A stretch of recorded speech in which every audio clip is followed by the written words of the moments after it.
tutti ragazzi e bentornati sul canale. Come ben sapete da un po' collaboro con Otto che mi manda i suoi prodotti da provare, da recensire e che come sapete adoro. Un po' per il design che è veramente spettacolare, un po' per i materiali, un po' per la funzionalità, perché oltre ad essere belli i loro prodotti sono anche piuttosto funzionali. Ho qua qualche esempio, tutte le varie torce, lampade da campeggio, abbiamo l'utensile multifunzione, quello a 30 e passamila giri o quanti sono, abbiamo un avvitatore tascabile a 3,6 volt molto funzionale. Ma oggi veramente da paura, perché mi hanno mandato un oggetto che è già un po' che volevo testare e che credo essere il più bello che io abbia ricevuto da Otto in questo momento. Stiamo parlando della loro valigetta per gli attrezzi, che contiene un sacco di roba utile e di buonissima qualità. Andiamo a vederla insieme. 67 Love. Ed ecco qua la valigetta di cui vi ho parlato poco fa. Perché non ho fatto l'unboxing? Semplicemente perché questa valigetta la sto utilizzando praticamente, non dico giornalmente, ma quasi da oltre un mese. Valigetta che viene venduta in diverse configurazioni. Abbiamo infatti una versione base con tutti gli utensili manuali, una versione intermedia nella quale all'interno troviamo questo avvitatore, l'avvitatore da 3,6 volt con l'impugnatura fatta in questo modo, e poi c'è la loro cassetta più completa che è questa e che contiene il trapano avvitatore a 12 volt che è veramente pazzesco. Ma inutile che continui a dirvi che questa roba è pazzesca senza farvela vedere. Per cui andiamo ad aprirla. L'apertura comodissima su due lati con queste clip ed ecco cosa troviamo al suo interno. Iniziamo con gli attrezzi manuali, così vi tengo un po' sulle spine. Innanzitutto, martello di Ultra Design. Guardate, devo ancora togliere questa etichetta perché da questa parte non l'ho ancora mai utilizzato, ma vedete che è realizzato veramente da paura, con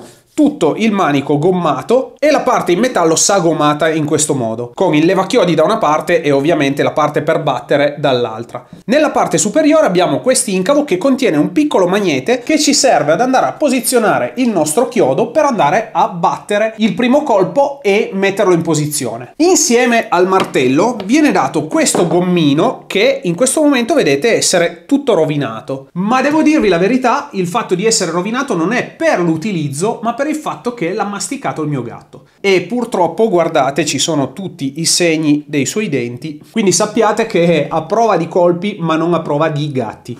In ogni caso il gommino va posizionato nella parte frontale del nostro trapano per poi andare a battere in modo da non andare a danneggiare per esempio le superfici in legno, come ben sapete. Andando avanti, chiave inglese regolabile, anche questa realizzata con una bellissima fusione, tra l'altro poi tutta lavorata e lucidata. Ovviamente non c'è molto da dire su una chiave di questo tipo, ma anche lei con quel piccolo tocco di classe. Un paio di pinze multiuso, anche in questo caso manico gommato, e con tutta una serie di incavi e intagli per andare a fare funzioni diverse. Per esempio qua c'è la funzione da spelafili, qua abbiamo la possibilità di andare a tagliare, eccetera. Una classica pinza multiuso a becco fatto in questo modo. Il cacciavite manuale con lo spazio per l'inserto da 6 mm e infine, comodissimo, un metro a nastro che ha la comodità di essere sempre bloccato e si va a sbloccare andando a premere il pulsante. Anche questo esteticamente molto ben realizzato, con ottime plastiche e assemblato benissimo. Il metro con la doppia scala con unità metriche da una parte e unità imperiali, quindi pollici, dall'altra parte. Come vedete dalla parte opposta c'è un ulteriore coperchio a incastro che, come si vede dall'etichetta, conterrà il nostro trapano avvitatore e che andiamo ad aprire adesso.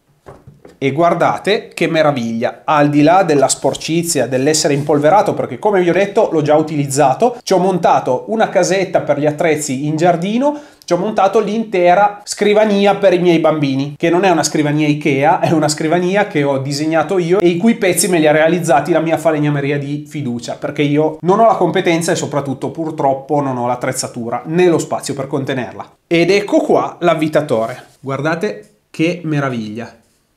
E guardate qua, display digitale nella parte posteriore che mi indica nella parte alta lo stato di carica, in questo momento è completamente carico, e la coppia che abbiamo impostato. Con i tasti più e meno si può scendere, partiamo da una coppia irrisoria che serve per esempio per avvitare oggetti in materiali morbidi, fino ad arrivare a quelli che sono 30, immagino siano Newton metro, nella quale viene modificata anche la velocità e nella quale appunto abbiamo una soglia di coppia un pochettino più alta. Il trapano avvitatore, come si legge anche qua, è fornito di un motore brushless che ci permette quindi il controllo in coppia direttamente sul motore, senza avere la classica per esempio frizione, quella che viene fatta scattare sul mandrino per esempio negli avvitatori classici. Quindi coppia che viene regolata non meccanicamente ma via software. Come vi dicevo, qua abbiamo i pulsanti più e meno per andare ad aumentare o diminuire il valore di coppia e di velocità. Nella parte bassa abbiamo la possibilità di andare a selezionare la modalità impulsata,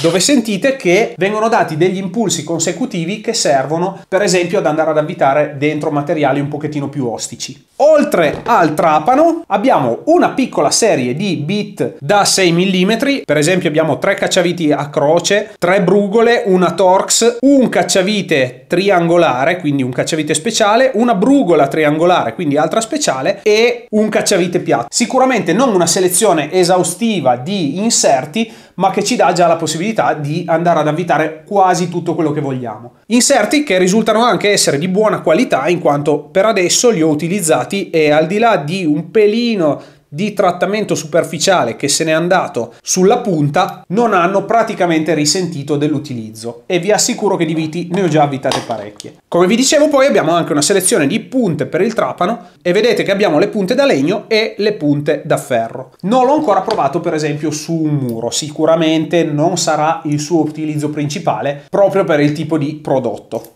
Come vi dicevo, con questi attrezzi ci ho montato una casetta da giardino e ho montato un'intera scrivania, una scrivania 3 metri per 2 metri con 1000 ripiani e un sacco di altre cose, quella di cui si vede qualcosetta nell'intro del video. Come sempre stiamo parlando di Oto e quindi non di un prodotto entry level, quantomeno non per quanto riguarda il prezzo, in quanto abbiamo prodotti di altissima qualità, realizzati con materiali ottimi, con una cura incredibile del design e anche un'ottima funzionalità. Una cassetta come questa vi sconsiglio di comprarla su Amazon perché il prezzo è decisamente più alto rispetto allo store ufficiale. La troverete sul sito ufficiale a cifre che variano tra i 160 e i 200 euro a seconda del momento, a seconda degli sconti, quindi vi consiglio, nel caso la vogliate, di tenere d'occhio il prezzo. Troviamo una serie di attrezzi essenziale che ci può venire di super aiuto per fare i lavori di casa e con un avvitatore decisamente sopra le righe. Diciamo che non è il classico avvitatore da 20 euro e questo forse lo avrete capito. Se volete spendere qualcosa meno o magari la vostra esigenza non è quella di avere un avvitatore come questo, potete valutare le cassette di taglia diciamo inferiore, quindi quella con l'avvitatore da 3,6 volt con la quale si va a spendere intorno ai 100 euro e quella con tutti gli attrezzi manuali che si aggira invece intorno ai 70-80 euro. Con questo dovrei avervi detto praticamente tutto riguardo a questo kit di utensili. Se vi serve qualche informazione aggiuntiva non esitate a chiedermelo nei commenti qua sotto, sapete che rispondo praticamente sempre a tutti. E ricordatevi di iscrivervi al canale per non perdere nemmeno un episodio. In più, se il video vi è piaciuto, lasciate un bel like qua sotto che fa sempre piacere, che mi serve a far crescere il canale e a portare contenuti sempre di livello maggiore. Anche per oggi da Andrea e da 67 Lab è tutto, vi saluto e vi do appuntamento al prossimo episodio. Ciao ragazzi!